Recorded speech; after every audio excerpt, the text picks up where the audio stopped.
Associons pleinement à votre deuil, connaissant le prix qu'a été payé sur place la volonté démocratique des Sénégalais du fait de la répression qui s'est abattue sur eux. Le Sénégal, à cet instant, occupe une place singulière dans notre esprit qui est la singularité du Sénégal lui-même et de sa participation à l'histoire africaine et singulièrement à l'histoire universelle, car vous le savez, vous avez de nombreuses raisons d'être fiers de votre patrie, compte tenu des messages qu'elle adresse à l'humanité universelle. Aujourd'hui, nous sommes ici dans une action symbolique au pied de la statue de la République, République qui représente un idéal commun, qui n'a pas de nationalité.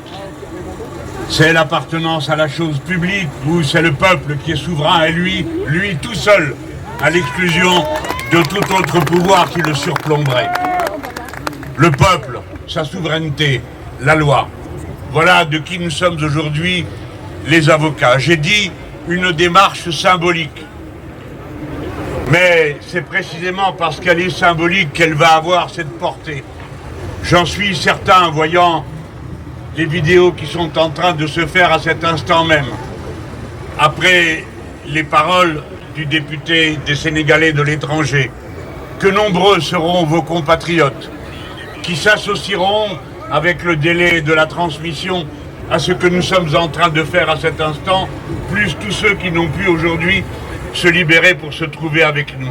Mais nous sommes assez nombreux pour que cela se remarque et que l'on comprenne la force, la puissance, la profondeur de l'indignation qui nous anime tous.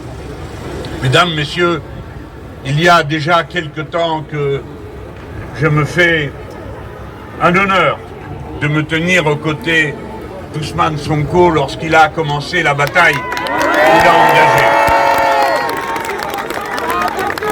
Et à cet instant, je sais aussi que ce que nous représentons ici, ce sont toutes les oppositions démocratiques sénégalaises dans leur diversité. Et il est bien que ce soit ainsi. Car vraiment, le Sénégal est bien le pays dont on ne pensait pas qu'il verrait un jour une telle façon d'agir se mettre en œuvre. De quoi est-ce que je parle? De cette affreuse mode qui a pris les puissants d'utiliser la justice pour régler des comptes politiques. Et non seulement pour faire condamner des gens qui, au fond, n'ont commis d'autres crimes que d'avoir une vision particulière de leur intérêt national, comme c'est la règle normale dans toutes les démocraties du monde. Il faut que ceux qui sont au pouvoir se fassent à l'idée que désormais les peuples sont majeurs et que le devoir des oppositions est de s'opposer pour que les citoyens puissent, le moment venu, opiner d'un côté ou de l'autre selon ce qu'ils auraient entendu. Les oppositions qui ne s'opposent pas ne servent à rien et ne remplissent pas les fonctions qui sont attendues d'elles dans une démocratie, qui est de permettre de réfléchir. Dès lors, il n'y a pas de mots assez forts pour flétrir cette façon d'aller chercher dans la justice les moyens d'abattre les messagers pour faire cesser l'émission du message.